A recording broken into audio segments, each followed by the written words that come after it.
medio del muro de Facebook porque eso facilita muchísimo la comunicación. Buenas noches, Doc. Buenas noches a todos. Buenas noches. Vamos a empezar entonces.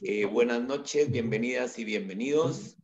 Como tenemos una hora efectiva del curso y la verdad les digo, el material que hay recopilado es bastante. Entonces vamos a iniciar pues con 4 minutos después del ingreso. A ver, vamos a empezar prácticamente de cero. Yo sé que hay distintos niveles. Hay personas que ya tienen un conocimiento más a fondo de lo que es Roma, otras mediano y otras personas nada. Fuera del Coliseo, de la película de Gladiador, y si son ya de mis generaciones para atrás, pues Quo Vadis y el manto sagrado, ¿verdad?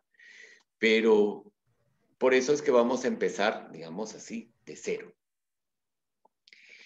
El curso está organizado según la organización que se le ha hecho a la historiografía romana, que es el periodo de la monarquía, la república y el imperio.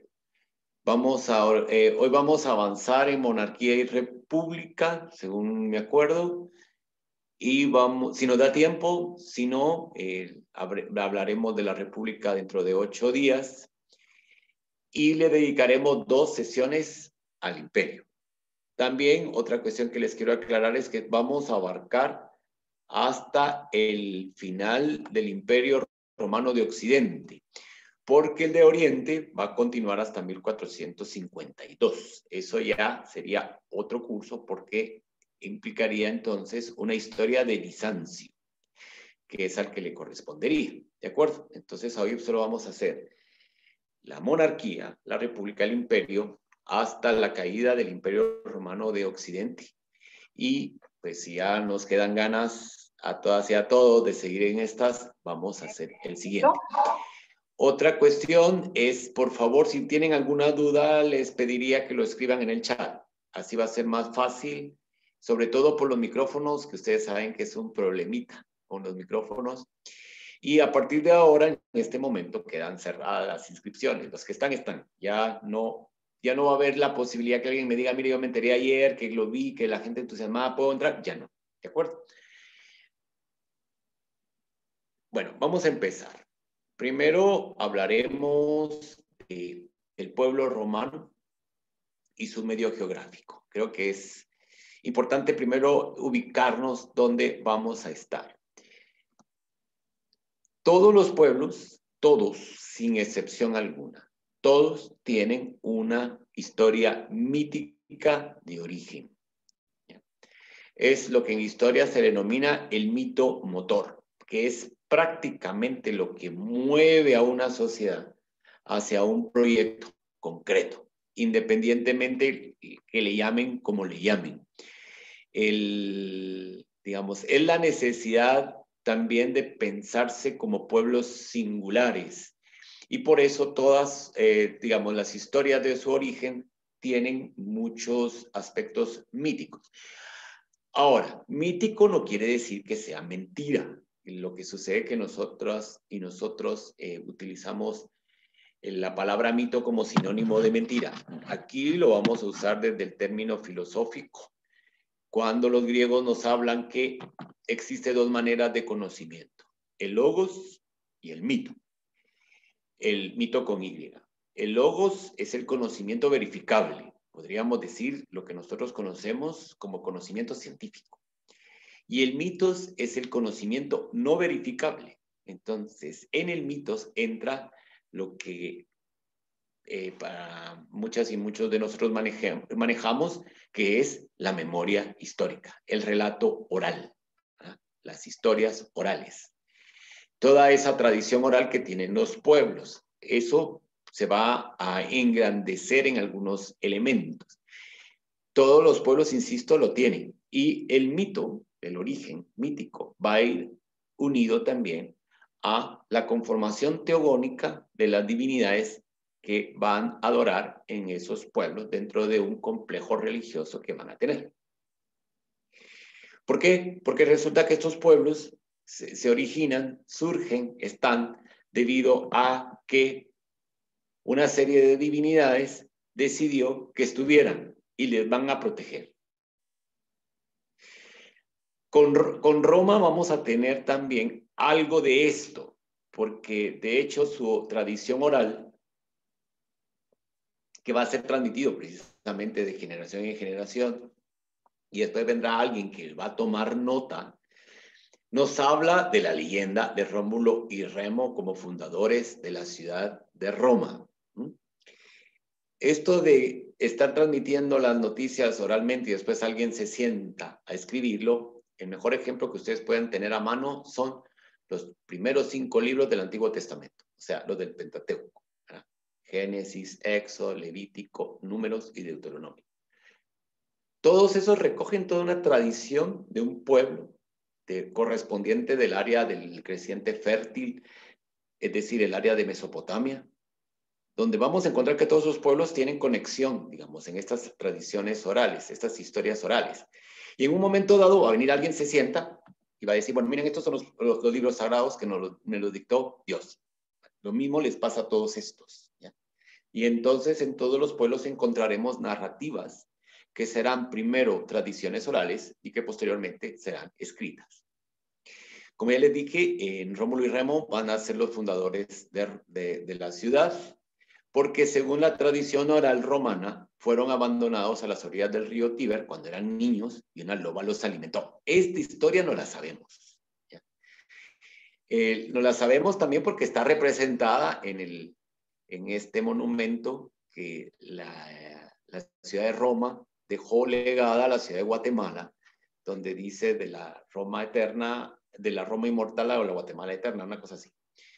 Y que a cada rato le cae a la pobre cuando hay manifestaciones. Pues por eso es que se le llama a la municipalidad el Palacio de la Loba, porque está esta tradición. Esta que ven aquí, esta pieza que ven aquí, está en el Museo de Historia de Roma, en el Capidoglio, y una representación, no la original, que la original es en bronce, hay una representación frente al Ayuntamiento de Roma, que está precisamente en este Capidoglio, cuya plaza la diseñó Miguel Ángel. Entonces es un espacio muy reducido en términos físicos, pero gracias al juego de los trazos de las líneas parece una plaza inmensa. Cuando uno la ve de arriba dicen a la que grande, y cuando uno está ahí dice, esto es muy estrecho. Entonces, en agradecimiento van a decidir... Es que... Micrófonos, por favor. En agradecimiento, ellos van a decidir fundar una ciudad a orillas del río Tíber, que es Roma. Digamos, esa es la tradición por qué nace Roma. Y después ya sabemos que Rómulo mata a Remo y que va a ser el primer gobernante de la ciudad de Roma. ¿Ya? Vamos a ver que aquí esto ya se me hizo. Listo. Ahora, digamos, los orígenes de Roma, pero ya digamos con una visión histórica, una cuestión así más concreta y no, digamos, toda la tradición que acabábamos de analizar. Esta es la tradición histórica propiamente. Vamos a ver que en la península italiana, la península itálica, vamos a encontrar 3 grupos. Al norte, los etruscos. Al centro, los itálicos, propiamente dichos, que le van a dar el nombre a la península de Italia, y al sur, los griegos. ¿Ya? En el norte, los etruscos van a ser una cultura compleja, muy misteriosa, para los romanos lo era. ¿Ya? O sea, ellos tenían, digamos, esta serie de estudios de los etruscos, a pesar que los etruscos lo dominaron. Porque en un momento dado, los romanos verán a los etruscos como bárbaros, porque los civilizados van a ser ellos, los romanos. Esta es otra mentalidad propia de los pueblos, considerar a los pueblos fuera de sus límites como primitivos, como bárbaros, y ellos van a ser los auténticos civilizados. Se acordarán quienes el año pasado llevaron el curso de China, como explicábamos también esta circunstancia que vemos ahí. Pues es una cultura compleja, tiene ciudades muy ricas, van a ser los primeros, digamos, grupos comerciales, se remontan a los pueblos del periodo paleolítico y neolítico, cuando se van a establecer en Italia. Luego tendremos los itálicos, ¿verdad? Al centro, que estos sí realmente son primitivos en relación a los del norte, es decir, tienen una organización social menos compleja. O sea, es una organización tribal. Se van a dividir en diferentes grupos y de hecho vamos a encontrar también el mito del rapto de las Sabinas, cuando los latinos se encuentran en la ciudad de Roma sin la posibilidad de poderse casar, y entonces van a raptar a las Sabinas, y esa es la manera que explican la fusión de esos dos grupos étnicos, por decirlo de una manera, que van a fusionarse para conformar lo que conocemos como Roma. Y se van a instalar a las orillas del río Tíber. El Tíber es importantísimo en todo esto, ya lo veremos en un mapita. Y al sur tenemos a los griegos que van a fundar colonias, y de hecho ellos le van a llamar o le van a denominar la Magna Grecia. El sur de Italia siempre va a estar disputada, siempre. Ya veremos que también los cartagineses en algún momento quisieron dominarla, y a lo largo de su historia siempre estuvo bajo otro dominio distinto al de Italia. Obviamente que cuando ya se conforme el Imperio Romano, pues va a ser incorporada. Y precisamente esa va a ser la primera vía por la cual van a entrar muchas tradiciones griegas al centro. Por tanto, la influencia cultural de lo que va a ser Roma la vamos a encontrar primero de los etruscos, que digamos van a ser su base, y posteriormente de los griegos, de los cuales van a recibir toda la teogonía, todo ese panteón de divinidades que los romanos pues van a reconvertir a sus nombres, pero que van a tener las mismas funciones. Vamos a ver, ahí está. Bueno, entonces, según las investigaciones, ya lo habíamos comentado en la diapositiva anterior, vamos a tener que los romanos eran latinos. Los latinos van a habitar, vuelvo a recalcarlo, el centro de Italia, que es conocida como la región de Lacio. Todavía la región de Lacio tiene ese nombre, es esa, ¿ya? Luego está el Lacio, al norte está la Umbría, donde está Florencia, por ejemplo. Entonces ya tenemos nombres latinos que se van a ir incorporando, a pesar que la península italiana en su momento, que ya no nos va a dar tiempo a verlo a profundidad, pero en un momento dado la península italiana va a sufrir invasiones de los pueblos germánicos, pero eso ya va a ser muchísimo más adelante. Ahora, estos latinos van a empezar a acuñar un idioma que es el latín. El latín va a recibir el alfabeto de los etruscos. Mucha de la fonética latina procede de los etruscos, y de hecho los estudiosos romanos de su época llamaban al etrusco como el idioma madre, como para nosotros el latín, ¿ya? Para los romanos el etrusco es es el equivalente al latín para nosotros, digamos, que es la lengua, el idioma madre del cual se van a originar todo lo demás. Estos latinos están organizados en aldeas, es decir, tienen una organización tribal de agricultores, prácticamente, de pescadores, ya han dejado la fase de la caza y de la recolección, sino ya tenemos, digamos, una primigenia organización económica, pero que esta organización económica después va a cambiar. ¿Por qué? Porque tenemos que tomar en cuenta que Roma se constituirá en la base, digamos, como la más emblemática de lo que conocemos como el modo de producción esclavista. El esclavismo se va a extender gracias a Roma, porque al final Roma va a constituir un agente globalizador, va a abarcar, digamos, todo el mundo conocido de esa época, y por tanto va a diseminar toda su cultura. Gracias a eso es que todavía en la actualidad hay mucha influencia romana en nuestras maneras de ser y de pensar. El idioma mismo, el español, pues su base es latina, aunque su gramática no. Eso lo veremos más adelante. Pues estos van a habitar en pequeñas colinas, las famosas 7 colinas de Roma, y se van a dedicar a la agricultura y a la ganadería. Pero estas colinas, digamos, forman un pequeñito valle donde se van a juntar todas.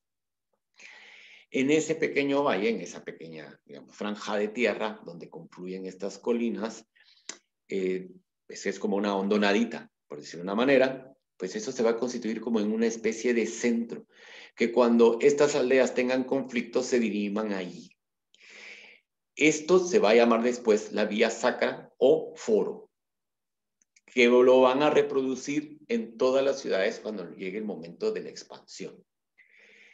En el siglo VII a.C., los etruscos es cuando dominan directamente a estos latinos porque van a imponerse en la región y van a convertir estas aldeas, las aldeas de las famosas colinas de Roma, en una verdadera ciudad. Por tanto, estos son los que los van a organizar urbanamente y que serán, por tanto, quienes pues se obedezca el asunto de la ciudad, de la parte urbana. Fernando me pregunta, ¿entonces los etruscos son los habitantes más antiguos? Podríamos decir que sí, en todo este orden que estamos hablando. Sobre todo porque son los que vamos a encontrar con una mayor organización y un desarrollo económico-social en relación a los del sur, a excepción de los griegos. ¿Ya? Los griegos ya va a ser otra situación. Los griegos son como una especie de colonizadores que van a llegar ahí. Estos vienen digamos, de todas las grandes migraciones habidas en el periodo paleolítico, procedentes de las zonas indoeuropeas que van a estar buscando mejores lugares de vivienda y van a llegar precisamente a Europa y van a ocupar esta parte. Bueno, creo que ahora en este momento llegamos al... Ah, no, todavía no. Yo lo quería proclamar, pero parece que todavía no. Muy bien, los etruscos van a poner, por tanto, ya les decía, sus costumbres, sus tradiciones, van a ser como los mexicanos para nosotros, ¿ya? Que nosotras y nosotros recibimos muchísima influencia mexicana, hasta en la manera de hablar, ¿ya? Hasta en el acento. Bien, entonces aquí ya tenemos un mapa, ¿ya? De los distintos pueblos, sobre todo en la península italiana. Entonces aquí vemos a los itálicos. No sé si puedo encontrar dónde se pone el cursor, porque yo me lo conozco en Meet, pero no me lo conozco aquí. Bueno, miren, aquí el centro, los itálicos, como les he dicho. Esta es la parte del sur, donde vamos a encontrar las colonias griegas, especialmente aquí estamos viendo esto. Aquí van a estar los etruscos. Aquí hay un río. Y entonces esta zona entre el río y los Alpes va a formar la zona denominada la Galia Cisalpina. Y estos van a ser las distintas áreas, digamos, ubicadas y habitadas por los itálicos, y Roma se va a instalar aquí. Aquí pueden ver ustedes que están los istrios, los ilirios, pueblos germanos, los réticos, los celtas, que son tan importantes, los íberos, quienes llevaron la historia de España se acordarán de los íberos, ¿ya? Este río que está aquí es el Rubicón, ya nos va a servir cuando hablemos de Julio César y la importancia que tiene el Rubicón para la delimitación de Italia. Porque prácticamente para los romanos Italia empieza del Rubicón hasta el sur. La parte entre este río, el Rubicón, y los Alpes es, vuelvo a insistirlo, la Galia Cisalpina. Muy bien, entonces en el 753 a.C., algunos lo ponen en el 747. Las noticias son un tanto difusas, por supuesto, porque el conteo de la ciudad de Roma se va a establecer desde el momento en que hay una constancia de fundación de la ciudad. La era romana, por tanto, se divide o se computa, mejor dicho, según los años que lleva la ciudad fundada. Por eso, digamos, nosotros cuando decimos años, aquí miren, año 753 AC, quiere decir antes de Cristo. En el caso de los romanos es AUQ, que quiere decir ab urbes condita, ¿ya? Es decir, después de la fundación de la ciudad. ¿Ya? Por eso es que la que van, y a un momento dado la Q la van a sustituir por la C, AUC o AUQ significa a urbis condita, es decir, el año tal después de la fundación de Roma, que esa va a ser la cronología que van a llevar. y Julio César después lo va a transformar cuando se cree el calendario juliano, que estuvo vigente hasta el 1589. La situación geográfica. ¿Cómo está ubicada Roma? Ya vimos los pueblos, quiénes eran, dónde estuvieron, y ahora veremos entonces esa situación geográfica dentro de la península italiana. Roma va a estar en la península itálica, en el centro del Mediterráneo. De hecho, Italia, por eso es tan importante, digamos, estratégicamente, por su ubicación en un mar que después van a llegar a dominar, que es el mar Mediterráneo. Y su territorio va a estar recorrida por la cadena montañosa de los Apeninos. Los Apeninos vienen siendo como esa columna vertebral de toda la península italiana. Va a determinar muchísimas cosas. De hecho, sus dos cuencas son distintas, ¿ya? Tanto la de un lado como la del otro de estas cadenas montañosas. Y también va a constituirse en algún momento como parte de sus defensas.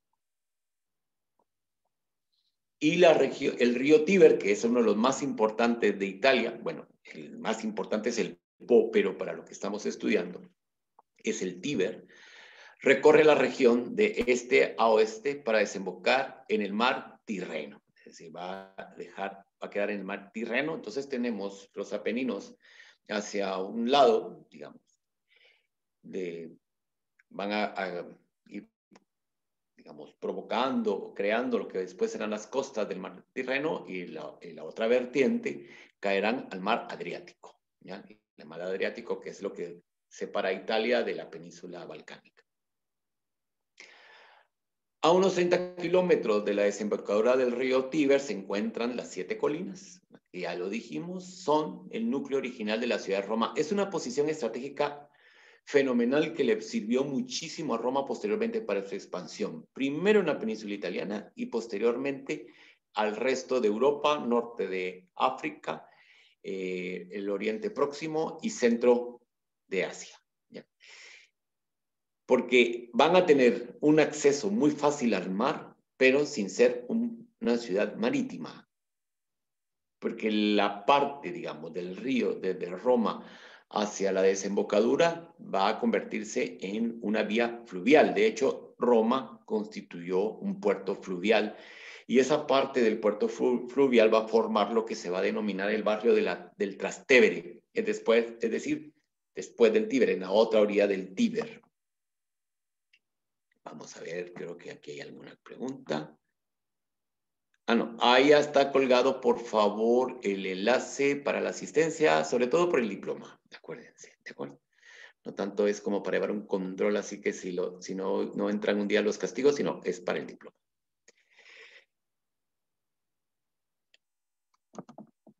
Permítanme, vamos a ver.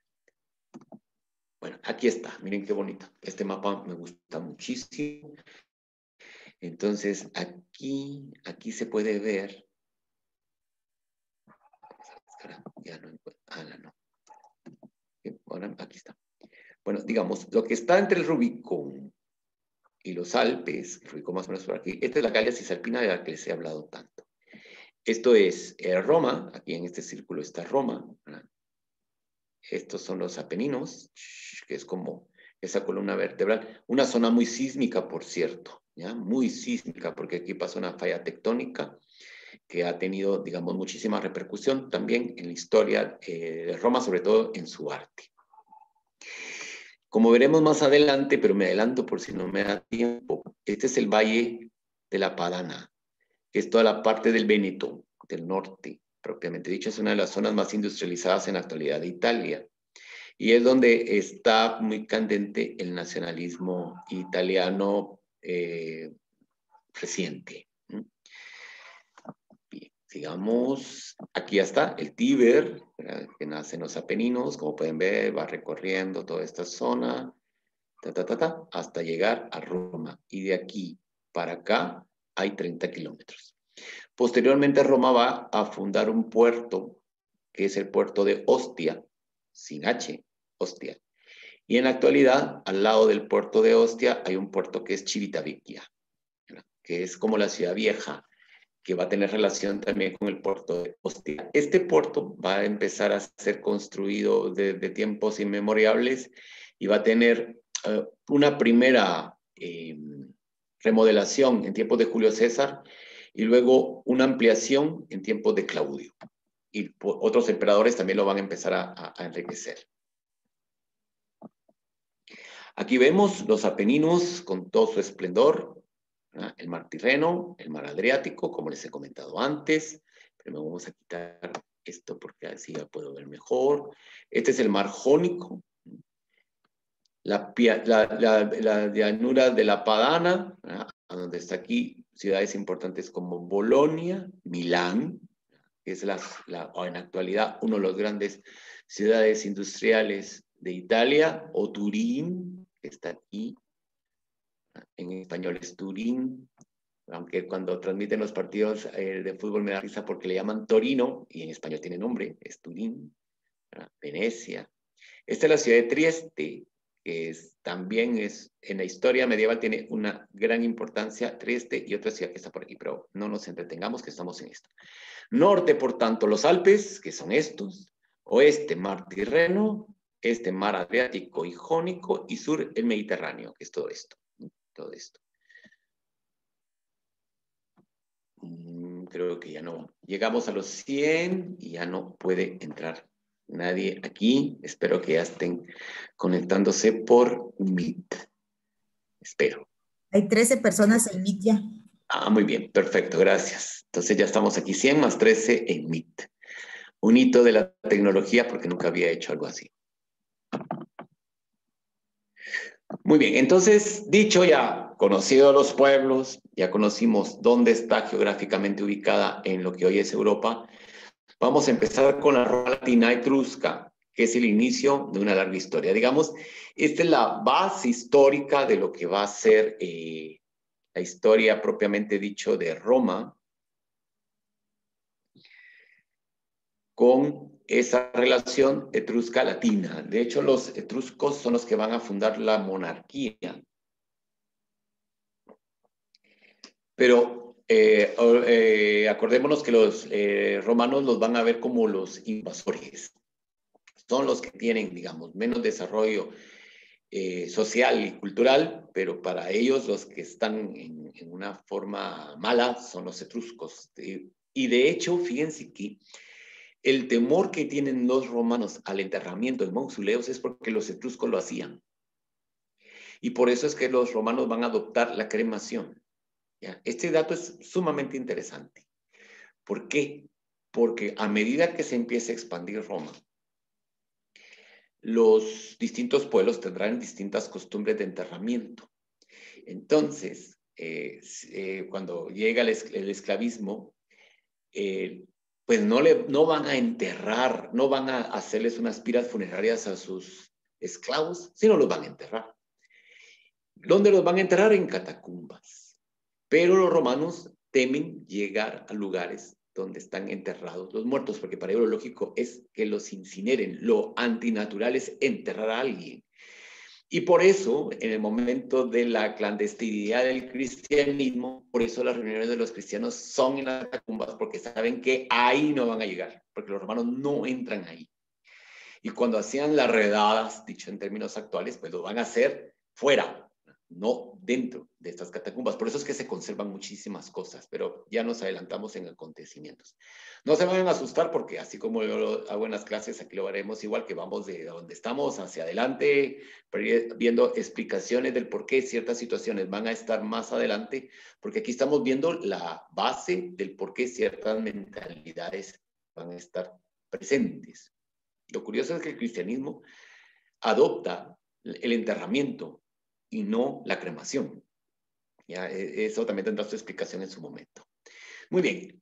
La división de la historia de Roma, la clásica. Esta es la división clásica, digamos.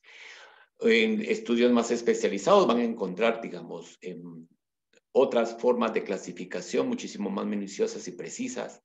Pero para efectos pedagógicos, me parece que esta es la más fácil de manejar para todas y todos nosotros, sin ninguna complicación. Entonces vamos a tener la fase de la monarquía, que es la Roma latina etrusca, que abarca del 753 a.C. al 509 a.C. Este es el periodo de la monarquía. Luego tenemos la República, que es la República Romana, o la Roma Republicana, que va a abarcar del 509 a.C. al 27 a.C. Luego tenemos el Imperio, que va del 27 a.C. al 476 después de Cristo, en cuanto al imperio todo unificado, a pesar que después del último emperador de la dinastía Julio Claudia, ya empezarán las primeras fisuras y que llevarán en 2 siglos después a la división del imperio, luego a su reunificación y después ya a su separación, aunque Teodosio lo intentó en el 509, ya no va a ser lo mismo.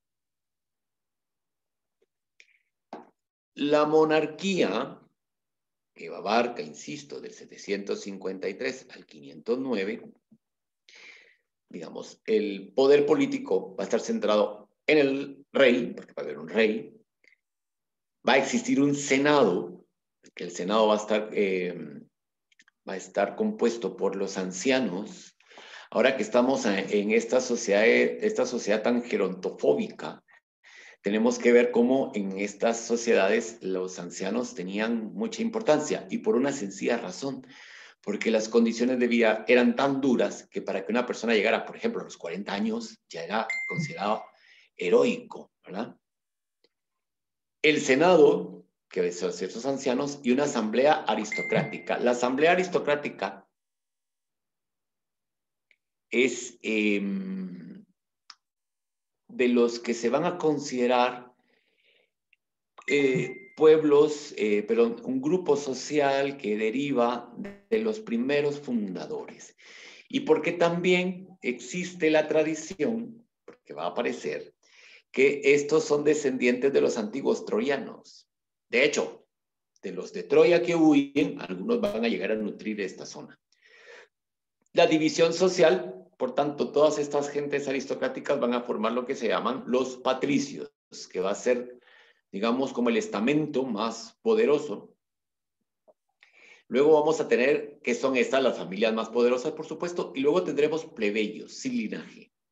¿Ya? Aquí todavía están todos libres. Ya todavía estamos viendo como que ya empieza la esclavitud, por supuesto, pero no todavía la base económica. De hecho, los plebeyos son agricultores. ¿Ya? Ellos van a ser. Y los patricios son los que se van a dedicar a la guerra. ¿Ya? Eso es en el momento de la monarquía. En el momento de la república sí estamos entrando sobre todo a la expansión romana, cuando se empieza a consolidar el modo de producción esclavista, que ya existía, pero que esto lo van a potenciar de una forma que va a ser como característica de lo que estamos acostumbradas y acostumbrados, y va a llegar a ser de tal magnitud que va a provocar un levantamiento de esclavos comandados por Espartaco, que es cuando los esclavos se dan cuenta y dicen, bueno, nosotros somos más que todos, ¿y por qué no hacemos nada? Los patricios al principio, es que depende. Alejandro nos pregunta, ¿los patricios son los jefes de las tribus? Depende, porque estamos en el periodo de la monarquía, y los jefes de las tribus podríamos decir que son como ciertos ancianos que manejaban la tribu, pero que fueron incorporadas a los etruscos cuando se funda la monarquía. Pero posteriormente, estos patricios muchos tienen origen etrusco. Les recomiendo una serie. Bueno, no se vayan a asustar que les voy a estar recomendando series porque esto nos visualiza mejor la situación. Roma, de HBO. Entonces ahí hay una escena en Roma donde Bruto Junio, al hablar con su madre, hacen referencia a que el padre, uno de los antepasados de este Bruto, fue de los que combatió contra la monarquía y pasó a constituirse de los patricios, ¿verdad? Porque fueron de estos romanos, por decirlo así, que van a pelear para vencer al último rey de los romanos, que va a ser Tarquino. ¿Ya? Tarquino, y entonces le van a poner motes, ¿verdad? Como Tarquino el malvado, el opresor, el todo, porque el Tarquino va a ser el sinónimo del mal gobernante. Y esto va a seguir siendo reproducido en la República. La Roma republicana, que abarca del 509 a.C. al 27 a.C., el poder va a estar representado en 2 cónsules y el Senado. Digamos, los 2 cónsules van a ser electos por el Senado. Tanto el consulado como el Senado van a estar ocupados por patricios. Los plebeyos no tienen derechos políticos. Pero va a haber un famoso plebeyo que los va a organizar, que es Mario. Y su madre, que es la famosa madre de los Graco, que van a organizar revueltas de plebeyos y va a haber un momento en el cual los plebeyos amenazan con irse. Entonces les dicen, si ustedes no nos dan poder, nosotros nos vamos. Y ese es uno de los hitos también de la historia romana que lo van a celebrar muchísimo, porque es el momento en que los plebeyos entran directamente a formar parte del gobierno.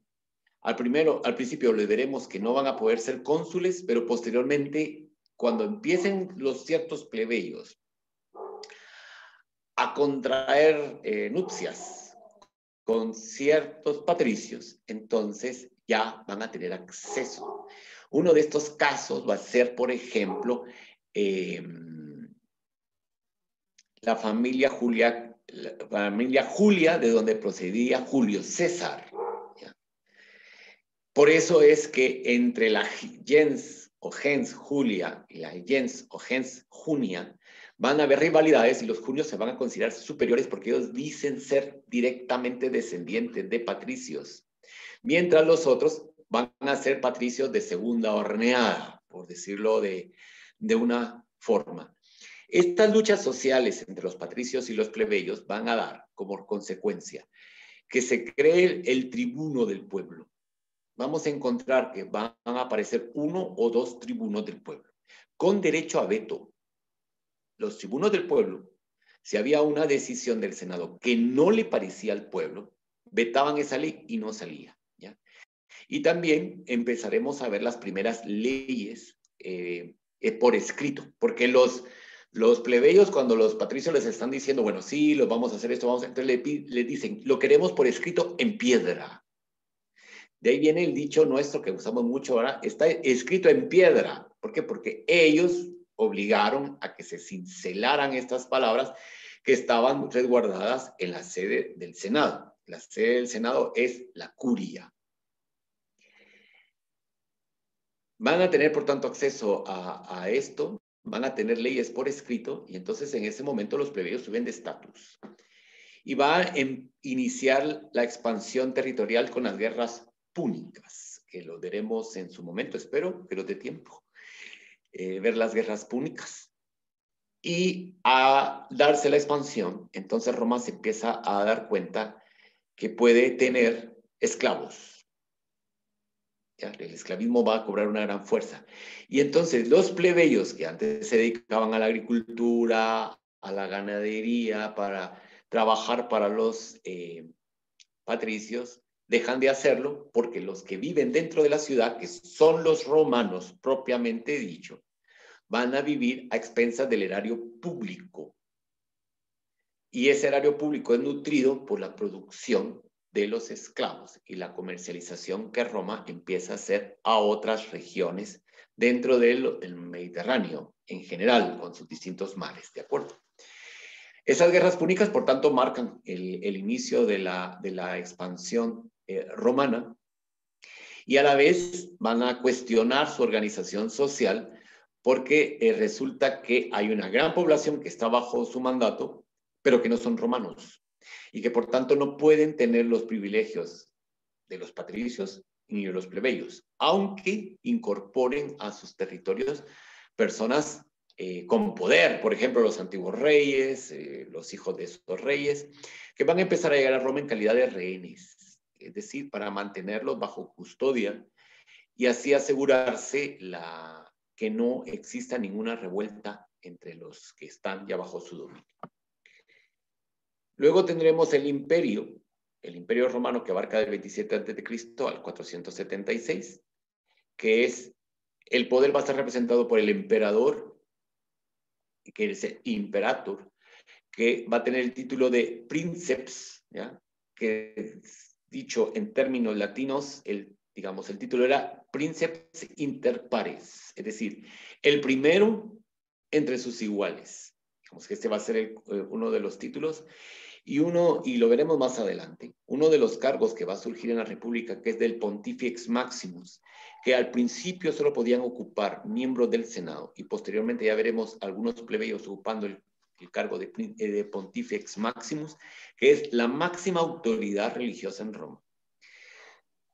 Este cargo va a pasar a ser parte de los atributos del emperador, que va a ser Pontifex Maximus, que es el jefe de todas las religiones que se practican en Roma.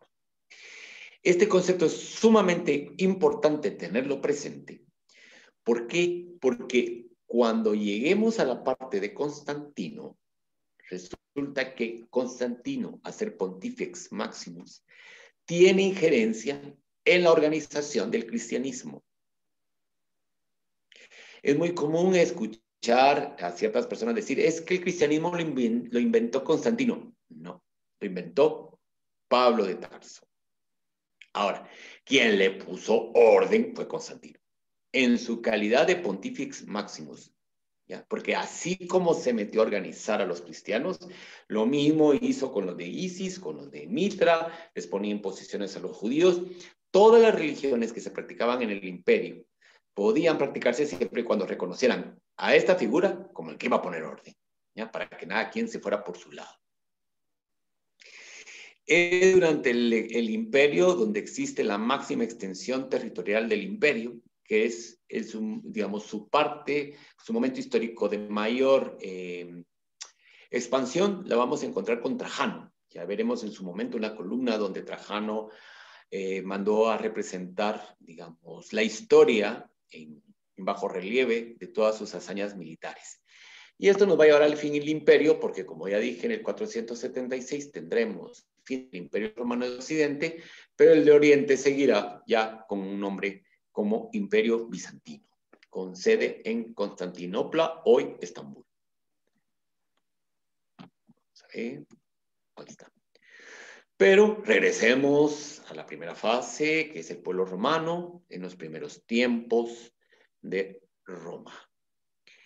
Durante el gobierno de los reyes etruscos, porque ya vemos, los etruscos van a ser los que van a tener esta monarquía, Roma se convirtió en una verdadera ciudad. Si ustedes van ahora a la ciudad de Roma, les va a costar encontrar las 7 colinas, porque obviamente todo está urbanizado. Y entonces, por ejemplo, tenemos el Capitolio, que es una de las colinas, el Vaticano es otra de las colinas, el Quirinal, que es donde está la sede del gobierno italiano en la actualidad, es otra colina, ¿verdad? El Aventino es otra colina, así, podríamos seguir mencionándolas, pero si a usted no le dicen, es aquí, ni se entera. Pero en aquel momento, pues sí están bien distinguidas. Vuelvo a aclarar que su punto de confluencia va a ser lo que van a denominar la vía sacra, que va a ser conocido también como el Foro Romano. El Palatino, que va a ser otra colina, que posteriormente es donde se van a establecer los palacios imperiales. Los etruscos van a transmitirles a los romanos el sistema de numeración y su alfabeto. ¿Los griegos van a contribuir con el alfabeto? Sí, pero los caracteres que van a utilizar los romanos son etruscos, no griegos. ¿Ya? Si ustedes ven su alfabeto actual, que es el alfabeto latino, es con caracteres etruscos, aunque la concepción del ordenamiento de ese alfabeto es griego. La costumbre, el sistema de numeración, dijimos, la costumbre de interpretar los auspicios, eso va a ser muy, muy característico de los romanos, los auspicios. En esta serie que les he manifestado ya antes de Roma, de HBO, aparecen pues unos personajes ficticios. Esos históricamente no están comprobados, pero los utilizó quien realizó esta serie para transmitirnos cómo era la vida cotidiana en Roma. Y precisamente como uno de los personajes es muy religioso, suele acudir muchísimo a los auspicios. ¿Ya? Es decir, los auspicios son las y los adivinadores, ¿ya? Que les van a descifrar el futuro. Y este futuro lo van a ver en el humo, ¿ya? Por eso de leer el puro, pues ahí, en las entrañas de los animales, también, porque las entrañas de las vísceras les van a decir qué pasa. En las aves, por ejemplo, el águila va a ser el animal totémico propio de las tribus anteriores a la organización como ciudad, y se va a quedar como un animal totémico que va a dar los auspicios para digamos, el futuro de la ciudad.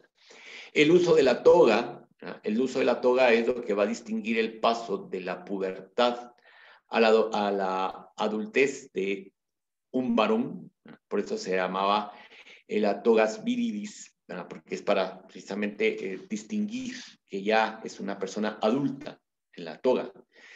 Y seguimos usando togas. Cuando nos graduamos, ¿qué alquilamos? Una toga. Es el mismo concepto.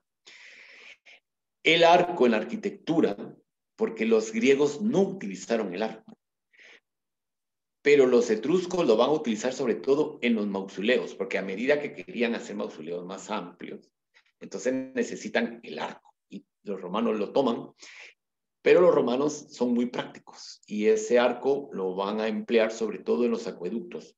A medida que la ciudad va creciendo, se necesita más agua dulce, y también cuando se va dando la expansión, necesitan dotar de agua dulce a sus ciudades, porque una de las características también de la cultura y la sociedad romana son los baños, especialmente los baños públicos.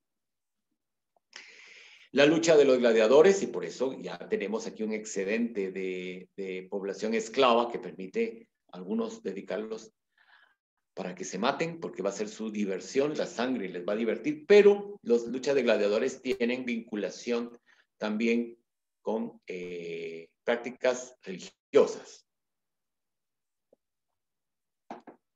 El alfabeto, ya lo dijimos, que va a venir de Grecia, la escritura griega, la religión sobre todo es griega, ¿ya? Zeus es Júpiter, ¿ya? Que va a ser una de las principales deidades romanas, Júpiter Optimum Maximum, es decir, el máximo, el más grande de los dioses. Artemisa va a ser Venus, y así podríamos ir viendo todas las similitudes que tienen, solo les van a cambiar sus nombres, pero tienen las mismas funciones. Este es como el triángulo social que vamos a encontrar en este periodo de la monarquía, cuando ya se van estableciendo ciertas cosas. Entonces tenemos en la cúspide a los patricios, posteriormente a los plebeyos, luego vienen los clientes y en la base los esclavos que no tienen derecho. Los esclavos, desde el primer inicio, ya en la monarquía, tienen la designación de res. Res en latín significa cosa. Las palabras en latín se enuncian por el nominativo y por el genitivo. Entonces, por ejemplo, en latín, para decir cosa, les hubieran dicho res rerum, ¿ya? Para que así se sepa cuál es la declinación que sigue después. Si nos da tiempo otro día, les explico cómo son, así, a grosso modo, las declinaciones en el latín. Bueno, los patricios pertenecen a la aristocracia, son de las descendientes de las familias más antiguas, sobre todo etruscas. Van a conocer las leyes que se basaban en las costumbres, que son orales y no escritas. ¿Ya? Como todos los pueblos, las leyes y costumbres nacen oralmente, no escritas. Posteriormente, vuelvo a recalcar, se van a recoger en una serie de textos y aparecen textos que van a ser considerados sagrados. ¿Por qué? Porque reúnen toda esa tradición que venía dándose desde antiguo. El poema de Gilgamesh, por ejemplo, para Mesopotamia, constituye un texto sagrado donde están recopiladas muchísimas de las leyes que se dieron en la Mesopotamia. Y de ahí vamos a encontrar, por tanto, también esa tradición que vemos en los escritos judíos, sobre todo en los 5 libros que ya mencioné. Los romanos también lo van a tener, ¿ya? Los romanos también tienen esta digamos, forma de sacralizar sus cosas. Por eso, en un momento dado, Roma va a pasar a ser sacra, va a ser sagrada. Y digamos, todo el límite urbano es considerado sagrado, porque Roma es sagrada. Poseían todos los derechos políticos, como formar parte del Senado, de los comicios, de los tribunales y de la Asamblea Popular. Ellos manejaban todo, como ya lo dijimos anteriormente. Los plebeyos son la mayoría de la población. Bueno, miren, esta foto, aunque no corresponde de plebeyos, está tomada de la serie que les había mencionado tanto. Estos son esclavos, los que están atrás de Octavio, siendo niño. Es interesantísima cómo trataban a los esclavos. Esa serie los refleja muy bien. Es que realmente los tratan como objetos, ¿ya? Les pegan y nosotros no pueden ni chillar, ni quejarse, ni nada. Es una cosa tremenda. Bueno, constituían la mayoría de la población, eran campesinos, artesanos o pequeños comerciantes que no tenían las condiciones de ciudadanos, por lo que no participaban del gobierno de la ciudad. Por supuesto que los patricios sí eran ciudadanos, eran los primeros ciudadanos de la urbs, digamos, de la ciudad. Se les prohibía contraer matrimonio con un miembro de una familia patricia, pero cuando sea el levantamiento que les dije, ya van a empezar a darse matrimonios entre patricios y plebeyos que van a irse enriqueciendo, sobre todo los que se dedican al comercio. Porque también vamos a ver el fenómeno, como sucede en otras sociedades, donde los patricios empezarán a empobrecerse. No todos, pero va a darse ese fenómeno. Vamos a ver. La serie se llama Roma de HBO. La venden en el Amate. Bueno, yo ahí la compré. Si y con el Buki, no me está pagando publicidad el Buki, ojalá que reconozca que le estoy haciendo publicidad. Ahí vayan. Se la piden, la tiene. Son 2 temporadas, por tanto no es agobiante. Aunque hay muchas personas que ya de una temporada se aburren. Yo, entre más temporadas tengo una serie, mejor. Si un plebeyo quería obtener mayor seguridad personal, se colocaba bajo la protección de un patricio poderoso y se convertía en su cliente. O sea, va a trabajar para él. ¿Es esclavo? No. Pero no goza de una total libertad, por ejemplo. Después estos clientes van a pasar a ser parte de estas familias patricias que ya comentaba anteriormente. Yo no sé qué hice aquí. Algo hice de malo. Los esclavos son los últimos, son la mayoría de los prisioneros de guerra. El número de ellos fue incrementándose a medida que Roma se expandía, ¿ya? La política expansionista obligó a integrar a los plebeyos al ejército, efectivamente, y ellos exigieron que se aboliera la condena a la esclavitud por deudas impagadas, que se codificaran y que se codificaran leyes, porque antes los plebeyos que no pagaban pasaban a ser esclavos. Pero cuando los empiezan a requerir para ir al ejército, le dicen, bueno, sí, pero ya no puedo ser esclavo si debo.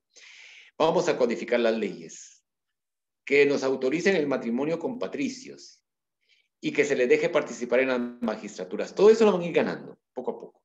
Y luego de largas luchas, porque los patricios dicen, bueno, es que no podemos expandirnos si tenemos luchas internas. Y esas luchas van a ir obteniendo mejores como la igualdad jurídica a partir de la dictación de la ley de los 12 tablas. Y esto va a pasar en el año 450. Las 12 tablas que van a generar, digamos, lo que conocemos como derecho romano. Y se van a fundamentar, es impresionante cómo se van a fundamentar en lo que se conoce como la ley natural, sobre todo cuando llegue la invasión a Grecia y conozcan a Aristóteles y a Platón. Entonces ahí es la influencia del pensamiento que todavía nosotros tenemos y los clientes, que son algunos plebeyos que adquirían esta categoría cuando se ligaban a una gens, colocándose bajo el amparo de un pater familiae. Aquí está mala declinación, pero no importa. A quien debían obediencia y servicios a cambio de su protección. Y ahí está. Esta sería la primera parte. Y esto ya les anuncio lo que veremos la próxima clase, que es la República Romana. Vamos a tener 2 minutos por si tienen alguna pregunta.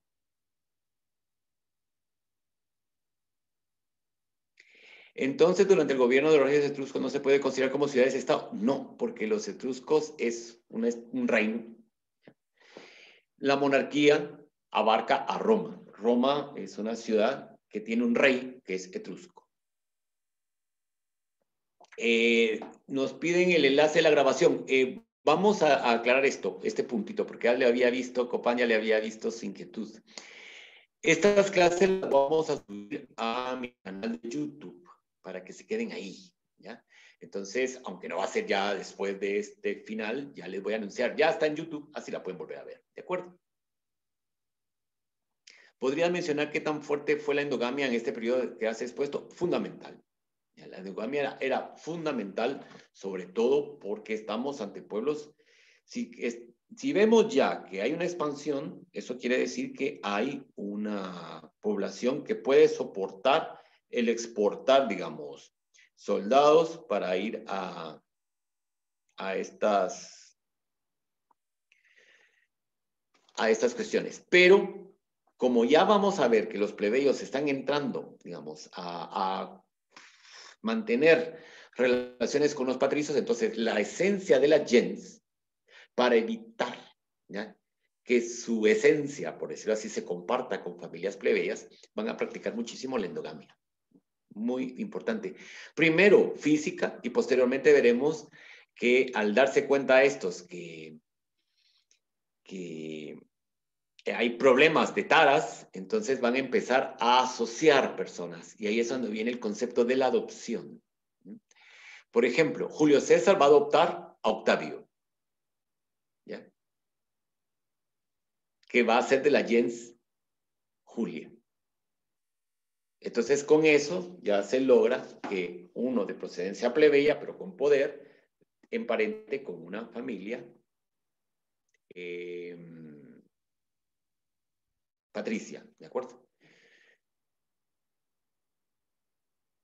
Sí, el término familia surge de este periodo y tiene también mucha relación con el término etrusco y hace alusión al lugar donde las familias se reúnen, que es el hogar, y el hogar es el fuego, ¿ya? Y otra de las cosas que empieza a surgir aquí es el culto a los antepasados. ¿Se acuerdan en la película Gladiador cómo Máximo, ¿cómo es? Máximo, no sé qué, Meridio, lleva a los muñequitos de sus antepasados y se acuerdan que los pone en el fuego y les enciende velitas? Los está poniendo en el lugar, ¿ya? Porque eso es la parte de la familia, ¿ya? El concepto familia ampliado surge aquí y entonces no forzosamente van a ser familia por lazos de sangre, sino también por lazos de adopción. Sí, por supuesto. Había unas grandes diferencias entre las mujeres que eran de familias patricias y las que no eran patricias, por supuesto. Digamos, la diferenciación entre las mujeres va a empezarse a dar sobre todo con la expansión cuando gane el militarismo, digamos, la necesidad de la expansión. Porque acuérdense que, y esto es un principio capital para todo esto, cuando estamos en organizaciones tribales no tenemos una división social del trabajo tan marcada como lo son ya organización social de ciudades, de urbes, como lo que estamos hablando de Roma, donde ya hay una distribución, y más aún cuando estamos viendo el inicio expansivo. Entonces ya tenemos una jerarquía militar asociada al varón, y por tanto el juego y los roles o papeles de las mujeres ya no están supeditadas a esa igualdad que podría haber existido durante los periodos tribales, sino ya hay una estratificación, por supuesto. ¿Cómo se expresan las leyendas fundacionales en las relaciones culturales y la vida cotidiana? En el caso de Roma, en todo. No, las mujeres no accedían al Senado. Las mujeres nunca fueron parte del Senado. Solo los varones. Pero las mujeres solo podían tener influencia dentro del orden de las vestales. Ya, las vestales eran muy importantes y que tenían mucha influencia en las decisiones que podían tomar en el Senado, eso sí. Bueno, las leyendas fundacionales son fundamentales para Roma. De hecho, ya lo decía, el símbolo de la loba capitolina, por eso se llama loba capitolina, porque ahí está. El Capitolio va a ser el centro neurálgico de la cultura romana. Por eso es que ahí está en la actualidad el ayuntamiento de Roma, ¿no? Porque eso va a ser como la base donde van a ser toda la organización administrativa romana. vinculado precisamente a esto, ¿no? Lo del rato de las Sabinas va a ser representado constantemente, que también es otra de las cuestiones importantes de su tradición oral. El origen de Roma, y que van a tener 1000 años, también. ¿Ya? Entonces, las tradiciones orales en Roma tienen muchísima injerencia, que después van a ir sumando otras a medida que se van expandiendo. La división entre grupos, es decir, etruscos, itálicos y griegos, ¿hasta qué momento se mantendrá? Hasta el momento de la República. Cuando veamos que los etruscos son expulsados de Roma y Roma ya se va a constituir en una entidad. Entonces, en ese momento sí ya se pierde. ¿Quién era el representante del tribuno del pueblo? ¿Cómo en el proceso de elección? Lo elegían los plebeyos, ¿ya? En cabildos. Para que vean, pues, que lo de los cabildos no es solo de unos pueblos, sino todos se juntaban todos. Vamos a elegir aquí a los tribunos. Los tribunos tenían que estar en una ceremonia en el templo de Júpiter Optimus Maximus, velando, ¿ah? Y esperando los augurios, a ver qué decía el augurio de lo que iba a ser su función, y en ese momento pues ya era investido por el Senado como tribuno. En ese tiempo de la monarquía existía la herencia, sí, bueno, la monarquía era hereditaria, por supuesto. Al principio va a ser electa, pero posteriormente va a ser hereditaria. Es como el Senado, al principio va a ser electo y después va a ser hereditario. Los cónsules lo mismo. Los tribunos del pueblo quisieron hacerlos hereditarios, en un momento lo tendremos, y en otros no. Obviamente, cuando ya lleguemos al imperio, todo esto que estamos hablando va a quedar, y para esto complemento con lo que le estaba comentando a Liquita Pérez, todo eso va a quedar como símbolos, pero en realidad ya no. Porque Roma seguirá definiéndose como república. Por eso el famoso anagrama del SPQR, ¿ya? Y todas las decisiones del emperador llevaban el sello SPQR, que significaba Senatum Populoemque, Populumque, PQ, Romanum, Senado y pueblo de Roma. ¿Ya? ¿Se acuerdan en la película?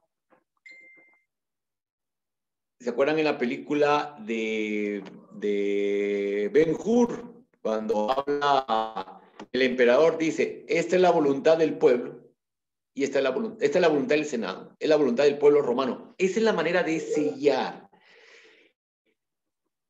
Bueno, los clientes en las revueltas. ¿Qué son los clientes? Van a estar asociados a los patricios. Por tanto, lo que va a pasar es que los clientes van a favorecer la causa patricia, porque les están pagando para esto.